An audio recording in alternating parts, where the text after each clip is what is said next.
সকালবেলা ফোনের অ্যালার্ম বাজতে যামিনী বিরক্ত হয়ে বিপ্লবকে বলে, ওহ ও বিপ্লব, তোমার ফোনের অ্যালার্মটা বন্ধ করো তো। এই তো সবেমাত্র ঘুমালাম, বারবার তোমার ফোন বাজলে ঘুমটা তো ভালো করে হবেই না। আরে বাবা, এক্ষুনি কি 7টা বেজে গেল নাকি? এই তো সবে কাজ করে দিয়ে এসে একটু রেস্ট নিচ্ছিলাম। শীতের রাত নাকি বড় হয়, তাহলে এত তাড়াতাড়ি শেষ হয়ে যায় কেন? এখন আবার উঠে রান্নাঘরে গিয়ে ঠান্ডা জল ঘাঁটতে হবে। উফ, কি বিরক্ত। তোমাদেরই জীবন, যখন খুশি ঘুমাচ্ছ, যখন খুশি ঘুম থেকে উঠছো, বসে বসে খাবারও পেয়ে যাচ্ছ, আর কি চাই? কেন যে বিয়ে করতে গেলাম কে জানে। এর থেকে তো বাড়িতে থাকলে অনেক ভালো হতো, মা রান্না করে নিয়ে এসে নিজের হাতেই খাইয়ে দিত। এত ভালো জীবন ছেড়ে কি করতে যে বিয়েটা করেছিলাম। এভাবে নানা রকম কথা বলতে বলতে যামিনী রান্নাঘরে চলে যায়। খানিকক্ষণ পর তার ছোট জা মধুশ্রী গোমড়া মুখ নিয়ে রান্নাঘরে আসে এবং যামিনীকে বলে, দিদি, কালকে আমি সবার জন্য এগ রোল করেছিলাম, আজকে রুটি হবে, তাই তুমি রুটিগুলো করো, আমি সবজি রান্না করব। বাবা, তুমি তো দেখছি আজকাল কাজ ভাগ করতে শিখেছো। এতদিন তুমি যখন ছিলে না, বাড়ির সমস্ত কাজ না আমি একাই করতাম, এখন দুদিন এসে এই কাজ তোমার এত ভারী লাগছে। আমার মতো 5 বছর সংসার করলে তাহলে তুমি তখন কি করতে বলো তো? শোনো, এরকম মূর্খদের মতো কথাবার্তা বলো না তো। আমার বিয়ে না হলে কি আমি এখানে এসে সংসারের কাজ করে দিয়ে যেতাম? বিয়ের পরেই তো কাজ করতে আসবো নাকি? শোনো, আমি শুধু বড়দের সঙ্গে তর্ক করতে চাই না। শোনো, আমি না শুধু বড়দের সঙ্গে তর্ক করতে চাই না, তা না হলে তোমার প্রত্যেকটা কথার জবাব না আমার কাছে আছে। ও, এমন করে বলছো যেন তুমি একেবারে ছোট্ট খুকি। তোমার বয়স তো মোটামুটি আমার বয়সেরই কাছাকাছি। তোমার বেশি বয়সে বিয়ে হয়েছে বলে নিজেকে একদম কচি বাচ্চা মনে করো না। কথাবার্তা শুনে তো মনেই হয় কোনো দিক থেকে কম নয়, শুধু বয়সটাই কমিয়ে রেখেছো। শোনো, তোমার জন্ম সার্টিফিকেটটা না একবার আমার কাছে নিয়ে আসবে, তখন চোখে আঙুল দিয়ে না সব দেখিয়ে দেবো কে কত সালে জন্মেছে আর কার বয়স কত। এখন এসব ফালতু তর্ক না করে রুটির ব্যবস্থাটা করো। ঠান্ডা জলে আটা মাখতে আমার একদম ভালো লাগে না, এসব অভ্যাস আমার নেই। হ্যাঁ হ্যাঁ, তুমি তো আম্বানি বাড়ির মেম্বার, তোমার আর এসব অভ্যাস থাকবে? আমি তো এসেছি দিন দুঃখিনী গরিব বাড়ি থেকে, আমার তো এসব অভ্যাস আছেই, তাই না? ঠিক এমন সময় বাড়ির কাজের মেয়ে বুলটি সেখানে আসে এবং থালা বাসন ধোয়ার জন্য সে জামার হাতা গুটিয়ে জলের কল চালু করে। ও বাবা গো, এ তো একেবারে হিমালয়ের বরফ গলা জল। এত ঠান্ডা জলে তো হাত কন কন করছে গো বৌদি। ও বৌদি, তাড়াতাড়ি গিয়ে গিজারটা অন করো, এই এত ঠান্ডায় না আমি থালা বাসন ধুতে পারবো না কো। এই, তুই কি আমাদের বাড়িতে নতুন এসেছিস নাকি? তুই জানিস না আমাদের বাড়িতে গিজার নেই? শুধু শুধু ন্যাকামো করছিস কেন? তা তোমাদের বাড়িতে গিজার নেই তো আমি কি করব? আমি তো প্রত্যেকটা বাড়িতে গিজারের গরম জলে থালা বাসন পরিষ্কার করি। ঠিক আছে, গিজার নেই তাহলে আমাকে জল গরম করে দাও, আমি গরম জলে থালা বাসন ধোবো। বাপরে বাপ, তুই তো একেবারে মহারানী ভিক্টোরিয়া চলে এসেছিস রে। এখন তোকে গরম জল করে দিতে হবে, তারপর তুই থালা বাসন পরিষ্কার করবি? বলি, রোজ রোজ এত নাটক আমি আর নিতে পারবো না, বুঝলি? তোকে এই জলেতেই থালা বাসন ধুতে হবে। যামিনীর কথা শুনে বুলটি তার উপর আরো রেগে যায় এবং চিৎকার চেঁচামেচি শুরু করে। দেখো বৌদি, তুমি শুধু শুধু না আমাকে এসব উল্টো পাল্টা কথা বলো না। আমি গরিব বলে এই নয় যে আমার মান সম্মান নেই। এই ঠান্ডায় তোমরা দুজনে কাজ করতে পারো না, আর আমি শুধু কাজের মেয়ে বলে আমাকে দিয়ে এত ঠান্ডা জলে কাজ করাচ্ছ? এই, তুই এত কথা বলছিস কেন? তুই শুধু এখানে কাজ করিস, দুবেলা থালা বাসন ধোয়া, কাপড় কাচা, ঘর পরিষ্কার করা, এগুলো করে চলে যাবি। অত কথা তোকে কে বলতে বলেছে রে? কে কাজ করতে পারে আর কে করতে পারে না? চুপচাপ কাজ করবি, কাজ করে চলে যাবি। অত আমাদের কথাই থাকবি না, বুঝেছিস? থাক থাক, তোমাদের ঘরে সবকিছু না আমার জানা আছে। দুই বউ সারাদিন কুকুর বিড়ালের মতো ঝগড়াঝাঁটি করতে থাকো, একটা কাজের জন্য 2 ঘন্টা ধরে লড়াই ঝগড়া করছো। কি ভেবেছো আমি এসব কিছু জানি না? আমি যদি তোমাদের কাজ ছেড়ে দিই না, তাহলে তোমাদের দুজনের দুদিনেই হালুয়া টাইট হয়ে যাবে। তোর এত বড় সাহস, তুই আমাকে এভাবে কথা বলছিস? যা, করতে হবে না কাজ, আমি অন্য কাজের মেয়ে দেখে নেবো, বুঝলি তো? তোর মতো কাজের মেয়ের না অভাব নেই। এই শোন, কথাই বলে না, ভাত ছড়ালে কাকের অভাব হয় না। 2 পয়সা দিলে না তোর থেকে ভালো কাজের মেয়ে পেয়ে যাবো। যা যা তো। ঠিক আছে, তুমি তোমার কাজ করো, আমি চললাম। এই বলে বুলটি কাজ ছেড়ে চলে যায়। তখনকার মতো যামিনীকে সমস্ত থালা বাসন একাই ধুতে হয়। সন্ধ্যাবেলা বুলটি কাজে আসে না, তখন যামিনী মধুশ্রীকে বলে, মধুশ্রী, আমি সকালে থালা বাসন ধুয়ে নিয়েছিলাম, এবেলা থালাগুলো তুমি ধুয়ে নাও। এমনিতেও বুলটি আর আসবে না, তাই এই কাজগুলো আমাদেরকেই করতে হবে। আমাদেরকে নয় বৌদি, কাজটা তোমাকেই করতে হবে, কারণ বুলটিকে তো আমি তাড়াইনি, তুমি তাড়িয়েছো। তাই এত গরম দেখিয়ে যখন ওকে তাড়িয়েছো, তাহলে তো ওর ভাগের কাজটা তোমাকেই করতে হবে। আর এখন আমার অনেক কাজ আছে রান্নাঘরে, সময় নষ্ট করলে না আমার হবে না। এই বলে মধুশ্রী সবজি রান্না করতে চলে যায়। এদিকে যামিনীও ঠিক করে যে থালা বাসন সে ধোবে না, তাই সে থার্মোকলে থালা বাসন নিয়ে সন্ধ্যাবেলা তার শ্বশুর শাশুড়ি স্বামী দেওর সবাইকে খেতে দেয়। ঠিক এমন সময় প্রতিবেশী অলকা দেবী তাদের বাড়িতে চিনি আনতে আসেন এবং সবাইকে এভাবে থার্মোকলের থালায় খেতে দেখে বলেন, এ কি গো, তোমরা সবাই এভাবে থার্মোকলের থালায় খেতে বসেছো কেন গো? তোমাদেরকে দেখে তো আমার খারাপ লাগছে। অনুপ্রিয়া, চলো আমাদের বাড়িতে চলো, আমি তোমাকে ভালো করে খাওয়াবো। আন্টি, আপনি ভুল বুঝছেন, রান্না বান্না আমাদেরও হয়ে গেছে। আসলে আমাদের কাজের মেয়ে না আসেনি, সমস্ত থালা নোংরা হয়ে পড়ে রয়েছে, সেজন্যই আমাদেরকে না থার্মোকলে থালা বাসনে কাজ চালাতে হচ্ছে। ছি ছি ছি ছি, কি নোংরা গো তোমরা! দুপুরবেলা খাওয়া দাওয়া করেছো আর এখনো থালা বাসন পরিষ্কার করোনি? বলি, এই 4টে মানুষ এখন খাচ্ছে, এদের জন্য 4টে থালা আর 4টে বাটি ধুতে তোমাদের এত কষ্ট? এমনও কিছু শীত পড়েনি বৌমা যার জন্য তোমরা এভাবে নাটক করছো? আমার ঘরে গিয়ে দেখে এসো, আমার বৌমারা না সেই ভোর 4টের সময় উঠেছে, সারাদিন চোরকির মতো কাজ করছে। আমি ওকে যতই আরাম করতে বলি ও তো আমার কথাই শোনে না, আমাকে তো জলের কাছে ঘেঁষতেই দেয় না, নিজেই সমস্ত কাজকর্ম করে। তোমার কপাল ভালো গো দিদি, তাই তোমার এমন ভালো বউ জুটেছে। সবার কপাল কি আর তোমার মতো? আরে আমি তো সেটাই ভাবছি, তোমার বৌমারা এত কুড়ে তো সেটা আমি আগে জানতাম না। সত্যি সত্যি ওরা তোমাকে এভাবে থার্মোকলে থালা বাসনে খেতে দিচ্ছে? বলি, বাড়িতে যদি বউ থাকতে মানুষের এই দশা হয়, এর থেকে ছেলেকে তো আইবুড়ো রাখা অনেক ভালো। আমি তো বাবা এরকম বৌমাদেরকে দুদিনে সোজা করে দিতাম। তুমি সহজ সরল বলে এরা এত মাথায় উঠে নাচার সুযোগ পাচ্ছে, বুঝলে? এভাবেই অলকা দেবী সবার সামনে দুই বৌমার অনেক নিন্দে করে। তিনি চলে যাবার পর দুই জায়ে রান্নাঘরে গিয়ে সেই নিয়ে চেঁচামেচি শুরু করে। বাহ, এখন বাড়ির বাইরের লোক এসে আমাদেরকে শিক্ষা দেবে আমরা কেমন ভাবে থাকবো, কি কাজ করব না করব। বাড়ির বাইরের লোকেরা কথা বলবে সেটা তো স্বাভাবিক, কিন্তু ঘরের লোকেরা তো প্রতিবাদ করতে পারে নাকি? সবাই ওখানে বসে চুপচাপ শুনলো, কেউ একটা কিছু বললো না। আরে ওরা বলতে যাবেই বা কেন? আমরা তো বাইরের মেয়ে, আমাদেরকে নিয়ে কার এত মাথা ব্যথা শুনি? কথাই বলে না, পরের মেয়ে পরমানন্দ, যতই কষ্ট পাক ততই আনন্দ। আচ্ছা, মায়ের কথা না হলে বাদই দিচ্ছি, মা আমাদেরকে সাপোর্ট করবে না সেটা আমরা জানি, কিন্তু আমাদের স্বামীরা ওরা তো চুপচাপ বসে শুধু শুনেই গেল, আমাদের হয়ে তো দুটো কথা পর্যন্ত বললো না। ওদের জন্য সারাদিন এত পরিশ্রম করছি, এই শীতে রান্না বান্না করে খাওয়াচ্ছি, আর ওরা আমাদের হয়ে দুটো কথা বলতে পারছে না। ঠিক আছে, কাল থেকে আমিও মজা দেখাবো। এই বলে দুই জায়ে নিজে নিজের ঘরে চলে যায়। পরের দিন সকালবেলা যামিনী ঘুম থেকে রান্নাঘরে এসে চাল না ধুয়ে ভাত রান্না করে ফেলে এবং ছোট যা রান্নাঘরে এলে তাকে বলে, দেখো মধুশ্রী, আমি কিন্তু ভাত রান্না করে দিয়েছি, তুমি তরকারিটা কুটে রান্না করে নাও, আমার খুব ঠান্ডা লাগছে গো, আমি এখন ঘরের ভেতরে রেস্ট নিতে যাচ্ছি। ও বাবা, তোমার ঠান্ডা লাগছে আর আমি কি এখানে গরমে অস্থির হয়ে যাচ্ছি? বলি, সবজি কেটে ঠান্ডা জলে ধুয়ে রান্না করতে আমার কষ্ট হয় না বুঝি? তুমি নিশ্চয়ই চালে জল দিয়ে ফুটিয়ে রেখে দিয়েছো। তুমি যা চাল ধুয়েছো বলে তো আমার মনে হচ্ছে না। ঠিক আছে, তোমার যা মনে হয় তুমি তাই করো, আমার কাজ হয়ে গেছে, আমি আসছি। এমনিতেও কারোর সঙ্গে তর্ক করার মুড আমার নেই। যামিনী চলে যাবার পর মধুশ্রী কৌটো থেকে ডাল বার করে সেটাকে না ধুয়েই চালের মতোই রান্না করে ফেলে। দুপুরবেলা খেতে বসে তাদের শাশুড়ি অনুপ্রিয়া দেবী বলেন, বৌমা, তোমাদের কি এতই ঠান্ডা লাগছে যে তোমরা একটা সবজি রান্না করতেও পারছো না? শুধু ডাল ভাত রান্না করে এইভাবে রেখে দিয়ে চলে গেলে? বলি, শীত কি শুধু তোমাদের জন্য? তোমাদের যদি শীতে এতই কষ্ট ছিল তাহলে তোমরা আগে বললে না কেন? এরকম জানলে তো আমি অন্য কিছু ব্যবস্থা করতাম। আপনারা অন্য কি ব্যবস্থা করতেন না? তা আমার জানা আছে, ছেলেদের অন্য জায়গায় বিয়ে দিতেন, আবার কি? এখানে বেশি কথা বলে লাভ নেই, আমিও দিদির মতো কেটে পড়ি বাবা। এরপর থেকে দুই বউ সারাদিন খালি নিজেদের ঘরেই বসে থাকতো, শুধু রান্নার সময় এসে কোনো রকম ভাত ডাল করে আবার ঘরের ভিতরে চলে যেত। এদিকে অনুপ্রিয়া দেবীকে বাড়ির সমস্ত কাজকর্ম করতে হয়। মায়ের এই অবস্থা দেখে মেয়ে শিল্পী তাকে ফোন করে বলে, দেখো মা, এভাবে কাজ করতে করতে তুমি কিন্তু একদিন অসুস্থ হয়ে পড়বে, আমি আজই বিকেলে ওখানে যাচ্ছি, তোমার এই সমস্যার সমাধান আমার কাছে আছে, বুঝলে?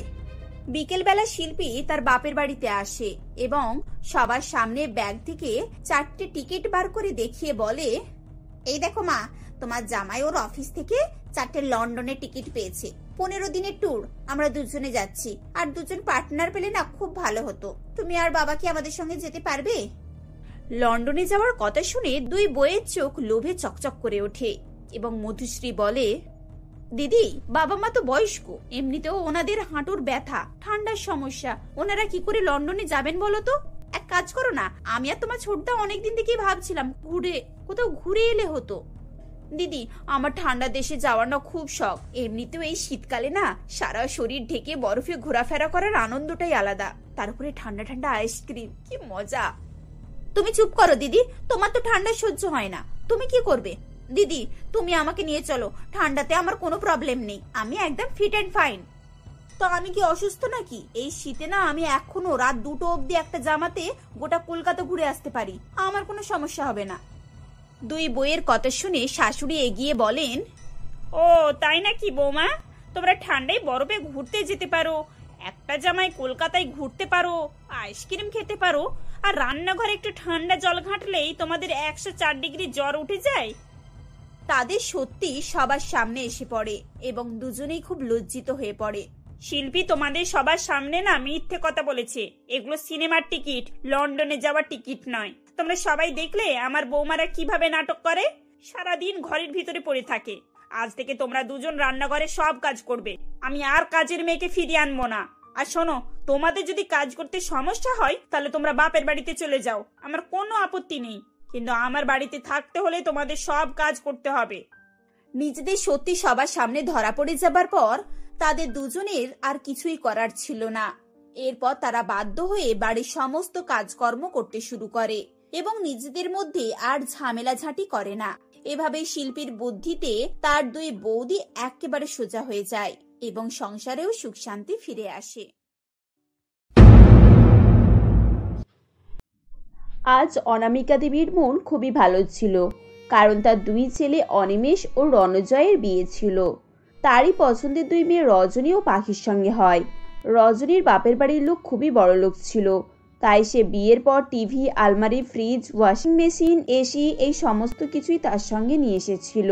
এসব কিছু দেখে অনামিকা দেবী খুবই খুশি হয়ে যান এবং বলেন, বৌমা, তুমি এত কিছু জিনিস এনেছো, আমাদের ঘর তো ভরেই গেল, এত জিনিস রাখা হবে কোথায়? কেন মা, যতটা ধরে রাখবেন বাকি স্টোর রুমে রেখে দেবেন, তাহলেই তো ঝামেলা ফুরিয়ে গেল। আর আমার বাবারা তো আরো দিতে চেয়েছিলেন, আপনার ছেলে বারণ করলো বলে বাকিগুলো দেয়া হয়নি। তা সব জিনিস ঠিকঠাক আছে তো? খুব সুন্দর হয়েছে মা। তো ছোট বৌমা, তোমার জিনিসগুলো কোথায়? গাড়ি এখনো তো এসে পৌঁছায়নি দেখছি। ওদের একটা ফোন করে জিজ্ঞাসা করো, তাড়াতাড়ি গোছগাছ করে শুতে যেতে হবে তো। অনামিকা দেবী এভাবে বললে পাখি লজ্জায় পড়ে যায়। আসলে পাখির বাবা খুবই গরিব ছিল, তিনি সামান্য দিনমজুরের কাজ করেই তাদের সংসার চালাতেন, তাই তার পক্ষে মেয়েকে পণ দেওয়ার মতো টাকা পয়সা কিছুই ছিল না। এ কথা তিনি অনামিকা দেবীর ছেলে রণজয়কে জানান এবং সবকিছু জেনে শুনে রণজয় এই বিয়েতে সম্মতি দেয়। অনামিকা দেবীর কথা শুনে রণজয় বলে, মা, পাখির বাবাদের তো অবস্থা ভালো করেই জানো, ওনারা সেরকম কিছু দিতে পারবে না, ধার দেনা করেই সবকিছু দেবে বলেছিলেন, কিন্তু আমি বারণ করে দিয়েছি। আর তাছাড়া আমাদের ওসব কি দরকার, আমাদের তো সবই আছে। দরকার কি মানে? এটা তো প্রতিটা বাবা মার কর্তব্য। তুই না হলে জামাই হয়ে বারণ করেছিস, তা বলে তাদেরকে বিবেকে একটুও বাঁধলো না? মেয়েকে প্রথমবার শ্বশুরবাড়িতে খালি হাতে পাঠিয়ে দিল। এরপর যে যার ঘরে চলে যায়। অনামিকা দেবীর কথা শুনে পাখির মন খারাপ হয়ে যায়। এমন সময় রণজয় পাখিকে বলে, পাখি, তুমি মায়ের কথা কিছু মনে করো না, আসলে বড় বৌদি বাপের বাড়ি থেকে অত জিনিসপত্র এনেছে তো, আর সেই সব দেখি মায়ের চোখে যেন পর্দা পড়ে গেছে। যেদিন ওই পর্দা চোখের সামনে থেকে সরে যাবে, দেখবে তুমি মায়ের কাছে ভালো প্রিয় হয়ে উঠবে। আমি আর কি মনে করব বলো? আমার বাবা মা তো আর বড় লোক নয় যে ভুড়ি ভুড়ি জিনিস দিয়ে তোমার ঘর ভরিয়ে দেবে। তবে হ্যাঁ, আমি আমার বাপের বাড়ি থেকে যে শিক্ষা আর ভালোবাসাটা নিয়ে এসেছি, সেটাতে আমি তোমাদের ঘর ভরিয়ে দিতে পারবো। এভাবেই সেদিনটা কেটে যায়। পরের দিন পাখি সকাল সকাল ঘুম থেকে ওঠে এবং বাড়ির সমস্ত কাজকাম করতে থাকে। এদিকে রজনী তখনও ঘুমিয়ে থাকে। রান্নাবান্না কমপ্লিট হয়ে গেলে পাখি তার লাল রঙের শাড়ি পরে তৈরি হয়ে নেয়। ঠিক সেই সময় রজনী একটি দামি বেনারসি পরে নিচে নেমে আসে। তখন তাকে দেখে পাখি বলে, আরে দিদি, তোমাকে তো দারুণ দেখাচ্ছে, কতই সুন্দর শাড়িটা। এটা নিশ্চয়ই অনেক দামি শাড়ি। হ্যাঁ, দামি মানে দেখে বুঝতে পারছিস না? এই একটা শাড়ির দাম 50,000 টাকা। আমার বাবা এরকম আমাকে 20টা শাড়ি দিয়েছে। এই শাড়িগুলো বেনারস থেকে আনা, বুঝেছিস? একেবারে অরিজিনাল বেনারসি শাড়ি। তুই তো আবার এইসব শাড়ি চোখেও দেখিসনি। তুমি ঠিক বলেছো দিদি, আমি এত দামি শাড়ি কখনোই চোখে দেখিনি। আরে তো শাড়িটা তো দেখে মনে হচ্ছে ফুটপাত থেকে কেনা। এত সস্তা শাড়ি কেউ আবার বিয়ের পর পরে নাকি? যেমন তো স্ট্যান্ডার্ড। আর মাকেও বলিহারি, কি দেখে মা তোরা ঠাকুরপোর বিয়ের সম্বন্ধ করেছিলেন কে জানে। এমন সময় অনামিকা দেবী সেখানে এসে উপস্থিত হন এবং বলেন, আর বলো না বৌমা, আমি কি আর তখন বুঝতে পেরেছিলাম এই জালটা এতটাই ছেঁড়া যে তাতে কিছুই আসবে না। মেয়ে দেখে পছন্দ হয়েছে আর ছেলেও রাজি হয়ে গেল, তাই বাধ্য হয়ে হ্যাঁ করে দিলাম। এখন বুঝতে পারছি কত বড় ভুলটাই না করেছি। রজনী ও অনামিকা দেবী পাখি মনে খুবই কষ্ট পায় এবং তার চোখে জল চলে আসে। কিছুক্ষণ পর সব আত্মীয় স্বজনরা আসতে শুরু করে। সবাই বৌমাদেরকে দেখে খুবই প্রশংসা করে। এরপর পাখি সবাইকে নিজের হাতে খাবার দাবার বেড়ে খাওয়ায়। পাখির হাতে রান্না খেয়ে আত্মীয় স্বজনরা খুবই প্রশংসা করে। তখন শোভা কাকিমা বলেন, হ্যাঁ রে অনামিকা, তোর ছোট বউ তো দেখেছি একেবারে পাকা রাঁধুনি। অনেকদিন হলো এরকম স্বাদের খাবার খায়নি। ইলিশ পাতুরিটা যে বানিয়েছে না, একেবারে চমৎকার স্বাদ। তুমি ঠিকই বলেছো শোভাদি, এই মেয়ে নিজের হাতের রান্না খাইয়ে আমাদেরকে মন্ত্রমুগ্ধ করে দিয়েছে। আজকালকার মেয়েরা যে এত ভালো রান্না করতে পারে তা তো আমার কল্পনাতেই ছিল না। সবাই যখন খেতে খেতে পাখির এত প্রশংসা করছিল, তখন সেসব শুনে রজনীর মনে খুবই রাগ হতে থাকে এবং অনামিকা দেবী তা বুঝতে পারেন। তখন তিনি চালাকি করে রজনীকে সবার সামনে নিয়ে এসে দেখান এবং বলেন, আরে আরে, তোমরা তো আমার এই বৌমার কথা ভুলেই যাচ্ছ। একবারে শাড়িটার দিকে দেখো, কখনো দেখেছো এরকম ধাঁচের বেনারসি শাড়ি? তাই তো, তোমার বড় বৌমার বেনারসিটা তো দারুণ। এতক্ষণ তো লক্ষ্য করিনি। তা বৌমার বাপের বাড়ির লোক নিশ্চয়ই খুব বড় লোক। হ্যাঁ, তার বলতে দেখো না, এসি ফ্রিজ টিভি কিছু দিতে বাকি রাখেনি। এ তো খুব ভালো কথা। তোমার ছোট বৌমা তো খাবার খাইয়ে আমাদের মন জয় করে নিয়েছে। তা বড় বৌমা রান্না বান্না পারো তো? এই কথা শুনে অনামিকা দেবী এটা সেটা বলে প্রসঙ্গ পাল্টে ফেলেন। আসলে তার কিছুই বলার ছিল না, কারণ রজনী রান্নাবান্নার কিছুই জানতো না। সব আত্মীয় স্বজনরা বাড়ি ফিরে যাওয়ার পর রজনী অনামিকা দেবীকে বলেন, মা দেখলেন তো, আপনার এই আত্মীয় স্বজনরা সব আপনার ছোট বৌমাকে দেখতে আর তার প্রশংসা করতেই ব্যস্ত। আমি যে এত দামি একটা শাড়ি পরলাম সে নিয়ে কেউ দুটো কথাও বললো না। ওদের কথা বাদ দাও তো বৌমা, ওরা 2 ঘন্টার জন্য আসে, ওরা আবার কি বলবে? ওসব নিয়ে তুমি চিন্তা ভাবনা করো না। চলো, তোমাকে নিয়ে আজ আমি একটু শপিং এ যাব, তোমার মন ভালো হয়ে যাবে। এই কথা শুনে রজনী খুবই খুশি হয়ে যায়। এরপর তারা দুজনে শপিং এ যাওয়ার জন্য বেরোয়। এমনই সময় পাখি তাদেরকে বলে, মা আপনারা দুজনে শপিং এ যাচ্ছেন, আমাকেও নিয়ে চলুন না। কি, তুমি শপিং এ যাবে? তাহলে রান্না বান্না বাড়ির কাজ এগুলো কে করবে শুনি? যাও এখন গিয়ে রান্নাগুলো করে রাখো, বাপুর অফিস থেকে ফেরার সময় হয়ে এসেছে। মা ওকে নিয়েই চলুন, আমরা যে শপিং করব এত ভারী ভারী ব্যাগ গিয়ে বয়ে আনবে, ও থাকলে আমাদের একটু সুবিধাই হবে। রজনীর কথা শুনে অনামিকা দেবী পাখিকে তাদের সঙ্গে নিয়ে যেতে রাজি হয়ে যায় এবং বলেন, আচ্ছা ঠিক আছে চলো। তোমার শাড়িটার কি অবস্থা? একটু ভালো দেখে শাড়ি পরতে পারো তো? কি আর করা যাবে, চলো এখন। এরপর তারা তিনজনে বাজারের উদ্দেশ্যে বেরিয়ে পড়ে। একটি বড় দোকান দেখে তারা দোকানের ভেতরে প্রবেশ করে। তাদেরকে ভেতরে আসতে দেখে দোকানের মালিক হরিহরবাবু বলেন, আরে বৌদি যে এতদিন পর আসলেন, আসুন আসুন ভিতরে আসুন। এই বুঝি আপনার নতুন বৌমা? তা বলুন কি ধরনের শাড়ি দেখাবো? আপনার দোকানে সব থেকে দামি বেনারসি শাড়িটা বার করুন। দেখতেই তো পাচ্ছেন আমার বড় বৌমা কেমন দামি শাড়ি পরে। এইসব শাড়ি একেবারে অরিজিনাল, বেনারস থেকে আনা। আমরা ঠিক এরকমই শাড়ি নেব। নিশ্চয় নিশ্চয়, এই দেখুন এই শাড়িগুলো একদম অরিজিনাল বেনারসি। এক একটা 40 থেকে 50 হাজার টাকা দাম। এই শাড়িগুলো পরলে আপনাদের বৌমাদের খুব সুন্দর দেখাবে। ওই শাড়ি থেকে রজনী দুটো ভালো ভালো শাড়ি বেছে নেয়। এদিকে পাখিরও খুব ইচ্ছা যায় বেনারসি শাড়ি পরার, তাই সে অনামিকা দেবীকে বলে, মা আমিও একটা বেনারসি শাড়ি নেব। আমার তো একটাও বেনারসি শাড়ি নেই, আমার ওই সবুজ শাড়িটা খুব পছন্দ হয়েছে। এই কথা শুনে অনামিকা দেবী তাকে আড়ালে নিয়ে যায় এবং বলেন, তুমি কি বলছো বুঝতে পারছো? এই এত দামি শাড়ি তুমি ক্যারি করতে পারবে? বাপের বয়সে কখনো এরকম শাড়ি দেখেছো? বড় যা কিনছে বলেই ওকে কিনতে হবে।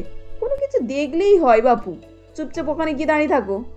এমন সময় দোকানদার হরিহরবাবু অনামিকা দেবীর কাছে এসে বলেন, বৌদি বড় বৌমার জন্য তো শাড়িগুলো নিলেন, এবার ছোট বৌমার কি শাড়ি পছন্দ বলুন। ও কি বেনারসি নেবে নাকি কাঞ্জিলাল, ঢাকা, জামদানি এইসব শাড়ি দেখাবো? এই বলে তিনি তার দোকানের কর্মচারী রঞ্জুকে বলেন, এই রাজু নতুন ঘাট থেকে কাঞ্জিবরণ গুলো বের করে নিয়ে আয়। দেখো বৌদি সবগুলোই কিন্তু A1 জিনিস, কিন্তু আজকেই মালগুলো এসছে। এক একটা শাড়ি 50 হাজারের উপরে, পরে দেখলে আপনার চোখ জুড়িয়ে যাবে। আমাদের আর কোনো শাড়ি লাগবে না, আপনি বরং এই শাড়িগুলোকে প্যাক করে দিন। এরপর তারা দোকান থেকে বেরিয়ে যায় এবং বাজারে গিয়ে অনেক শাকসবজি কাঁচা বাজার করে সমস্ত মালপত্র পাখির হাতে দিয়ে নিজেরা খালি হাতে ফিরে আসে। তারা যখন বাড়ি ফিরে আসে তখন দেখে রণজয় বাড়ি ফিরে এসেছে। পাখিকে সব জিনিস বয়ে আনতে দেখে রণজয় বলে, এ কি, তুমি একা একা এসব কিছু বয়ে নিয়ে আসছো? আর মা, তুমি আর বৌদি খালি হাতে আসছো আর ওকে সব ধরিয়ে দিয়েছো? বাবা, বইয়ের কত টান দেখো না, একটু যদি বইই এনেছি তাতে এমন কি ক্ষতি হয়ে গেছে শুনি? তোমার বউ কি ননির পুতুল নাকি যে গলে যাবে? ও কেন ননির পুতুল হতে যাবে বৌদি? ননির পুতুল তো তুমি, সব কাজ ওকে দিয়েই করাও আর নিজে সারাদিন বেনারসি পরে ঘুরে বেড়াও। আমি কিছু বুঝি না ভেবেছো? আর মা, তুমি এত আজকারা দিয়ে তোমার বড় বউকে এত মাথায় তুলো না, দেখবে এমন একদিন আসবে তোমার এই ভুলের জন্য কাঁদতে হবে, এই বলে দিলাম। এই বলে রণজয় সেখান থেকে চলে যায়। তখন রজনী বলে, দেখলেন তো মা, আপনার ছোট ছেলের কথা কেমন, আপনাকে ধমকে গেল। কি আর করবো বলো মা, সবই তো বইয়ে শেখানো, বউ যেমন বলছে ছেলের মুখে তেমনই বলি ফুটছে। এভাবেই দিন কাটতে থাকে। পাখি সারাদিন বাড়ির কাজকর্ম করত আর সবার দেখাশোনা করত। অন্যদিকে রজনী সারাদিন বাড়িতে বসে বসে শাশুড়ির সঙ্গে গল্প করত আর নতুন নতুন বেনারসি শাড়ি পরে সাজগোজ করে ঘুরে বেড়াতো। কিন্তু এরকম বেশি দিন আর চলে না। কিছুদিন পর একটি দুর্ঘটনা ঘটে যায় এবং অনিমেষ ও রণজয়ের ফ্যাক্টরিতে আগুন ধরে যায়। এরপর ঋণ শোধ করার জন্য তাদের সমস্ত প্রপার্টি, ঘরবাড়ি সমস্ত কিছু বিক্রি করতে হয় এবং রাতারাতি তারা দেউলিয়া হয়ে যায়। এমন অবস্থায় রজনী তার বাবাকে ফোন করে, তাদের পরিস্থিতির কথা বলে এবং বলে, বাবা, আর কিছুক্ষণের মধ্যেই আমাদেরকে এই বাড়ি ছেড়ে দিতে হবে, তুমি ইমিডিয়েটলি একটা কার পাঠাও, আমরা ও বাড়িতে যাব। রজনীর কথা শুনে অনামিকা দেবী একটু স্বস্তি পান। কিছুক্ষণের মধ্যে সেখানে একটি গাড়ি এসে উপস্থিত হয়। তখন রজনীর বাড়ির ভেতরে গিয়ে আলমারি থেকে সমস্ত গয়নাগাটি এবং বেনারসি শাড়িগুলোকে বার করে নেয়, এনে গাড়িতে ভর্তি করে। এরপর সে আর অনিমেষ গিয়ে গাড়িতে বসে ও দরজা লাগিয়ে দেয়। তখন অনামিকা দেবী গাড়ির সামনে গিয়ে বলেন, আমাদেরকে ছেড়ে চলে যাচ্ছ?